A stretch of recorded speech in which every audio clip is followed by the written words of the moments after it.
మన డీసీపీ కూడా మరియు ఆయన గన్మ్యాన్ కూడా కొంత ఈ తోపులాట జరగడంలో కింద పడడం జరిగింది.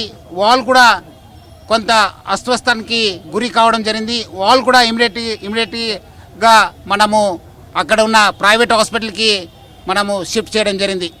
సో దాని తర్వాత ఇమీడియట్లీ మన లోకల్ ఆఫీసర్స్ రావడము, మన అందరు కూడా ఆయన గురించి ఎవరు ఈయన అఫెండరు, ఎందుకంటే ఇద్దరు ఉన్నారు, ఒకరు పారిపోతే ఇంకోటి వాడికి ఇంజురీ కావడం జరిగింది. ఆ ఇంజురీ అయిన పర్సన్ను మొహమ్మద్ ఉమర్ అన్సారీ అని చెప్పి తెలిసింది. ఆయన నేటివ్ ఆఫ్ కామాటిపూరా, బట్ ఆయన రౌడీ షీటు కాలపత్రలో మనము ఓపెన్ చేయడం జరిగింది.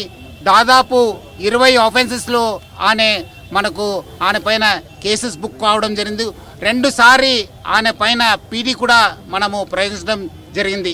సో ఈ ఒక 2 పీడీ వల్ల దాదాపు 2 సంవత్సరము జైల్లో కూడా ఉండడం జరిగింది.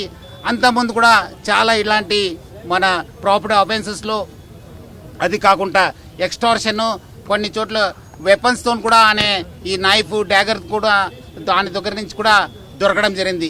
సో ఈ ఒక సంఘటనలో ఇమీడియట్లీ మన పోలీస్ ఆఫీసర్స్ వచ్చి ఈ ఒక ఏరియాను కూడా మనము సెక్యూర్ చేయడం జరిగింది. మనము ఆ ఇంకోటి అఫెండర్ కోసం కూడా మనము ఆయన పట్టుకోవడానికి కూడా మా టీమ్స్ కూడా పంపడం జరిగింది.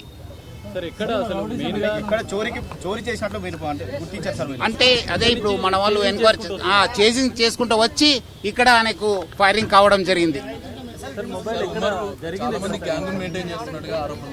అదే ఇప్పుడు మనం లేదు ఐ థింక్ ఆఫెన్స్ కోసం వచ్చినట్లు ఉన్నారు. ఆ టైంలోనే మన డీసీపీ ఇక్కడ ఈ దారిలో వెళ్తున్న సమయంలో ఆయన నేరంకి పాల్గొంటున్నారని చెప్పి ఆయన కనిపించిన తర్వాత మన వాళ్ళు డీసీపీ గన్మ్యాన్ వెహికల్ నుంచి దిగి ఆయన పట్టుకోవడానికి ప్రయత్నం చేయడం జరిగింది. ఇంజురీ కావలేదు కానీ కొంచెం నెక్ దగ్గర, స్టమక్ దగ్గర, కాలు దగ్గర కొంత దెబ్బ తగిలినట్లు మన డాక్టర్స్ గుర్తించారు. ఇమీడియట్లీ అందుకు వాళ్ళకి స్కానింగ్ అంతా ఎక్స్రే తీయండి అని చెప్పి మనము చెప్పడం జరిగింది. డీసీపీ గారు బాగానే ఉన్నారు, మన గన్మ్యాన్ కూడా బాగానే ఉన్నారు. సో మనము వాళ్ళిద్దరు కూడా, ఎందుకంటే లోపల కూడా ఇంజరీ అయి ఉంటామని చెప్పి డాక్టర్స్ కూడా అనుమానం చేశారు. అందుకు వాళ్ళకి మొత్తము స్కాను ప్లస్ వాళ్ళకి ఎక్స్రే తీయని చెప్పి చెప్పడం జరిగింది.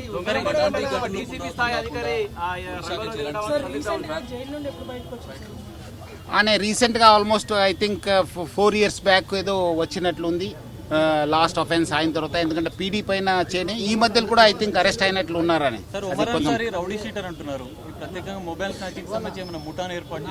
అంటే అది ఇంకా మనం ఎంక్వైరీ చేసి ఇద్దరు దొంగలు ఇంకోటి వాడిని పట్టుకున్న తర్వాత, అదేవిధంగా ఈయన కూడా అంతకుముందు ఎవరెవరితో అఫెన్స్ చేసినారు ఇప్పుడు ప్రాథమిక సమాచారం ఉంది. మీ అందరు కూడా నేను కోరితే ఇప్పుడు ప్రైమరీ ఇన్ఫర్మేషన్ ఆయన ఎవరు, అంతకుముందు ఎన్ని 20 ఆఫెన్స్లు ఎవరితో చేసి కలిసి ఈ దొంగతనం చేశారు, ఎక్కడెక్కడ ఎక్స్టార్షన్ చేశారు, ఎక్కడెక్కడ ఈ వెపన్స్ తీసుకుని ఎక్కడ బెదిరించారనే పైన మనము డీటెయిల్గా ఎంక్వైరీ చేసిన తర్వాత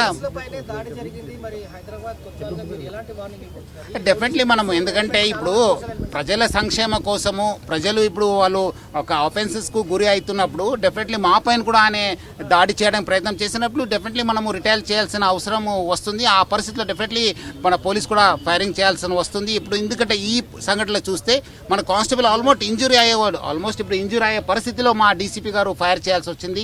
సో అలాంటి పరిస్థితి వస్తే డెఫినెట్లీ మనము యాక్షన్ తీసుకోవాల్సిన పరిస్థితి వస్తే తీసుకుంటాం. ఈ రోజు ఘటన అసలు ఎక్కడ మొబైల్ స్నాచింగ్ జరిగింది, ఎక్కడి నుంచి చేసింగ్ చేసింది అంటే ఇప్పుడు ఎంక్వైరీ చేస్తున్నాం మన వాళ్ళు. ఎందుకంటే ఆల్రెడీ చీకటి అయిపోయింది, ఆల్మోస్ట్ 5 o'clock అయిన తర్వాత మనకి ఇంజురీ అయిన తర్వాత నేను కూడా మన టీమ్స్ అలర్ట్ చేశాను. మన ఇక్కడ ఉన్న లోకల్ ఆఫీసర్స్ కూడా రావడం జరిగింది, క్లూస్ టీమ్ కూడా వచ్చింది. సో అందుకు ఎక్కడి నుంచి స్టార్ట్ అయిందని చెప్పి మనం ఒకసారి ఎంక్వైరీ చేసింది నీకు తెలియపరుస్తాను.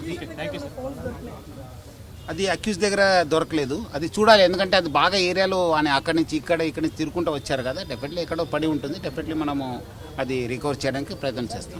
హైదరాబాద్ సిపిగా మీరు ఎట్లా స్నాచర్లకు ఎలాంటి హెచ్చరిక చెప్తారు? డెఫినెట్లీ మనము ఇప్పుడు చూస్తుంటారు కదా, ఎక్కడైనా ఇలాంటి చైన్ స్నాచింగ్ కావచ్చు, ఎక్కడైనా ఇలాంటి మొబైల్ టైప్ ఆఫెన్స్ చేసిన ప్రయత్నం చేసినప్పుడు, అదేవిధంగా ప్రజలను బెదిరించడానికి ప్రయత్నం చేసినప్పుడు, లేదంటే ప్రజలపైన వచ్చినప్పుడు డెఫినెట్లీ చట్టం తన పని చేయాల్సి వస్తుంది.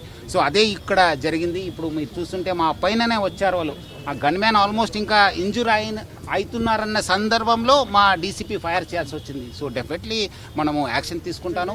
ప్రజల సంక్షేమ కోసము, ప్రజల ఒక భద్రత కోసము పోలీస్ ఎప్పుడు కూడా వెంట ఉంటుంది. హైదరాబాద్ పోలీస్కి మంచి చాలా గొప్ప చరిత్ర ఉంది. డెఫినెట్లీ అది కాపాడుకోవడానికి ప్రజలు కూడా సురక్షిత ఉండడానికి అన్ని చర్యలు కూడా మనం తీసుకోవడం జరుగుతుంది.